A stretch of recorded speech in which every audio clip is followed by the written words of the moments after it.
गर्भावस्था ये सिर्फ शरीर में हो रहे बदलावों की यात्रा नहीं है, ये मन और आत्मा की भी गहरी साधना है। कहा जाता है माँ का मन ही बच्चे का पहला संसार होता है।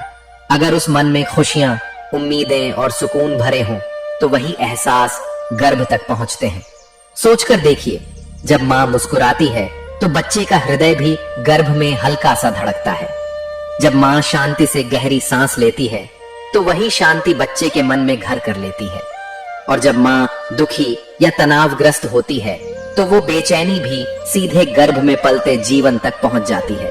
यानी गर्भावस्था में पॉजिटिविटी और खुशी कोई छोटी बात नहीं, बल्कि बच्चे के पूरे जीवन का आधार है। माँ जितना सकारात्मक और प्रसन्न चित्त रहेगी, उतना ही शिशु का मानसिक, शारीरिक और भावनात्मक विकास संतुलित होगा। इसीलिए आज हम बात करेंगे गर्भवती महिलाओं के लिए 10 जरूरी बातें जो न सिर्फ आपकी सेहत को बेहतर बनाएंगी, बल्कि आपके बच्चे के जीवन में भी खुशियों और संस्कारों की नींव रखेंगी। गर्भावस्था ये सिर्फ एक जैविक प्रक्रिया नहीं, बल्कि भावनाओं और विचारों की सबसे गहरी यात्रा है। कहा जाता है माँ का मन ही बच्चे का पहला घर होता है। अगर माँ का मन शांत और प्रसन्न है तो वही कंपन गर्भ में पल रहे जीवन तक पहुंचती है। सोचिए, जब एक माँ हंसती है तो उसकी हंसी की गूंज उसके बच्चे तक जाती है, और जब माँ चिंता करती है तो उसका असर बच्चे की धड़कनों पर तक दिखाई देता है। यानी गर्भावस्था में पॉजिटिविटी और खुशी कोई विकल्प नहीं है, ये बच्चे की पर्सनालिटी की नींव है। आपको एक उदाहरण सुनाता हूँ। राजस्थान के एक छोटे गांव की कहानी है। वहां एक माँ थी, सीमा। जब वो गर्भवती हुई तो शुरू में बहुत चिंतित रहती थी, हर छोटी बात पर घबरा जाती थी। लेकिन उसकी दादी ने उसे रोज कहा, बेटिया तू जितनी मुस्कुराएगी उतना ही तेरे बच्चे का भविष्य रोशन होगा। दादी उसे हर सुबह एक छोटी सी कहानी सुनाती, जिसमें हिम्मत, धैर्य और खुशी की सीख होती। धीरे धीरे सीमा ने अपनी सोच बदल दी। उसने महसूस किया कि जब वो खुश रहती है तो उसके भीतर पलता बच्चा भी ज्यादा सक्रिय और शांत रहता है। यही असली गर्भ संस्कार है, माँ का सकारात्मक मन।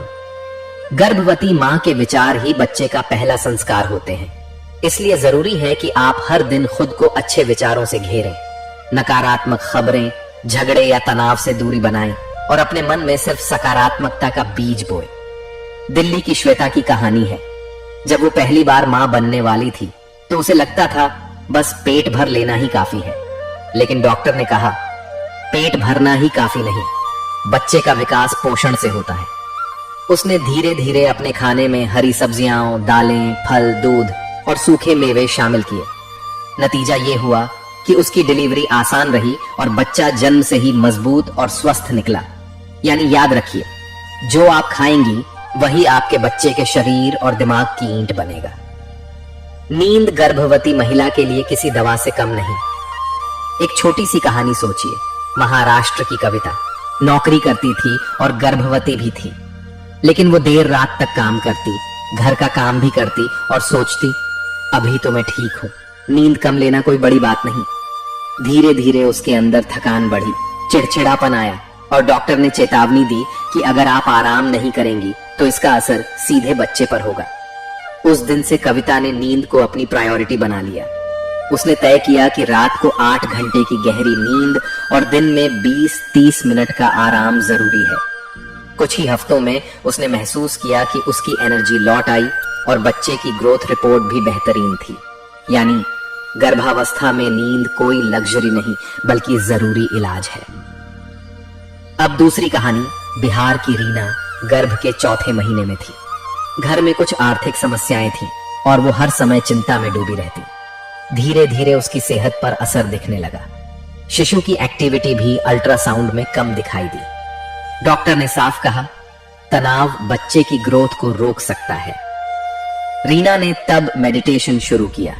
रोज सुबह हल्की सांसों की कसरत, ब्रीदिंग एक्सरसाइजेस की और अपनी प्रॉब्लम परिवार से ओपनली शेयर करने लगी। कुछ ही हफ्तों में उसका मूड बेहतर हुआ और बच्चे की एक्टिविटी नॉर्मल हो गई। यानी याद रखिए, तनाव आपके मन का बोझ है, लेकिन बच्चा भी उसी बोझ को महसूस करता है। जितना हल्का मन, उतना हल्का और खुशहाल गर्भ। उत्तराखंड की नंदिता की कहानी है।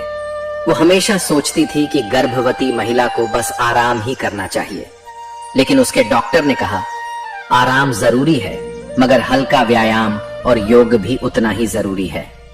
नंदिता ने शुरू में थोड़ी हिचक महसूस की, लेकिन फिर उसने हर सुबह हल्की वॉक और प्रेगनेंसी योग शुरू किया। धीरे धीरे उसने पाया कि उसका शरीर पहले से ज्यादा एनर्जेटिक हो गया है। पैरों की सूजन और कमर दर्द भी कम हो गए।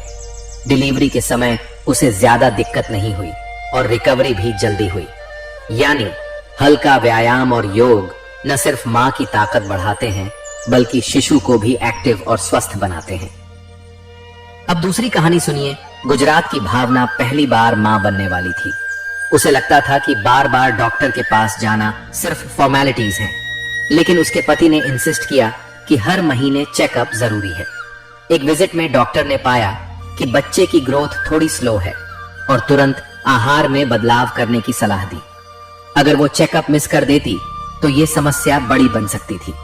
कुछ ही हफ्तों में बच्चे की ग्रोथ नॉर्मल हो गई और सुरक्षित डिलीवरी हुई।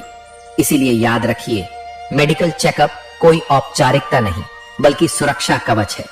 इससे मां और शिशु दोनों की जिंदगी सुरक्षित रहती है। प्रीति नोएडा की रहने वाली गर्भवती थी। वो अक्सर टीवी पर सीरियल देखती रहती, जिसमें झगड़े और नकारात्मक बातें होती। एक दिन उसकी मां ने कहा, बिटिया, जो तू देखेगी और सुनेगी वही तेरे बच्चे तक जाएगा। उसने आदत बदली। अब वो सोने से पहले धार्मिक कहानियां पढ़ती और सुबह शांत संगीत सुनती। कुछ ही दिनों में उसका मन हल्का और सकारात्मक हो गया। यानी गर्भवती मां का मन अगर अच्छी कहानियों और संगीत से भरा हो तो बच्चा भी संस्कारी और शांत स्वभाव का बनता है। रीमा को गर्भावस्था के दौरान तैलीय खाना और जंक फूड बहुत पसंद था। शुरुआत में उसने ध्यान नहीं दिया, लेकिन बाद में उसकी सेहत बिगड़ने लगी और बच्चे का वजन भी कम दिखा। डॉक्टर ने सख्ती से कहा, अब जंक फूड और तैलीय चीजें बिल्कुल बंद। रीमा ने तुरंत अपनी आदत बदली और हेल्दी खाना शुरू किया। नतीजा ये हुआ कि उसकी डिलीवरी सुरक्षित हुई और बच्चा स्वस्थ पैदा हुआ।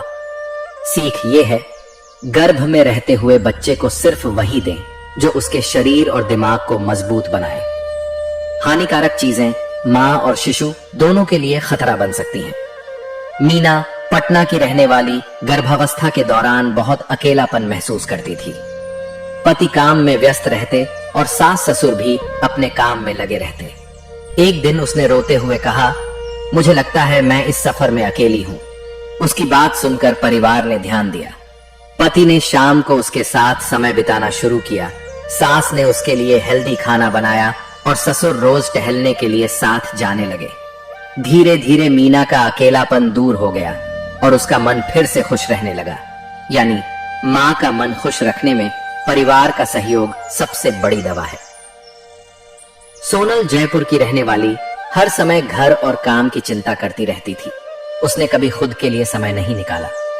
धीरे धीरे उसका मूड बिगड़ने लगा और वो जल्दी थक जाती थी। एक दिन उसकी सहेली ने कहा, अगर तू खुश नहीं रहेगी तो बच्चा भी खुश नहीं रहेगा। उसने रोज आधा घंटा अपने लिए निकाला। कभी किताब पढ़ी, कभी डायरी लिखी, कभी पेड़ों के बीच बैठी। कुछ ही दिनों में उसका मन हल्का हो गया और वो पहले से ज्यादा ऊर्जा महसूस करने लगी। सीख ये है, मां जितनी खुद को समय देगी उतनी ही भीतर पल रहे जीवन को पॉजिटिविटी दे पाएगी। तो ये थी गर्भवती महिलाओं के लिए 10 जरूरी बातें। याद रखिए, गर्भ में पल रहा जीवन सिर्फ आपका बच्चा नहीं, बल्कि आने वाले कल का एक दीपक है। आपकी सोच, आपकी मुस्कान और आपके कर्म ही उसके लिए पहला संस्कार है। इसलिए खुद को खुश रखिए, परिवार का सहारा लीजिए और इन छोटी छोटी बातों को अपनाकर अपने गर्भ को सिर्फ शरीर का नहीं, बल्कि आत्मा का भी घर बना दीजिए, क्योंकि एक मां की खुशी ही बच्चे की सबसे बड़ी पूंजी है।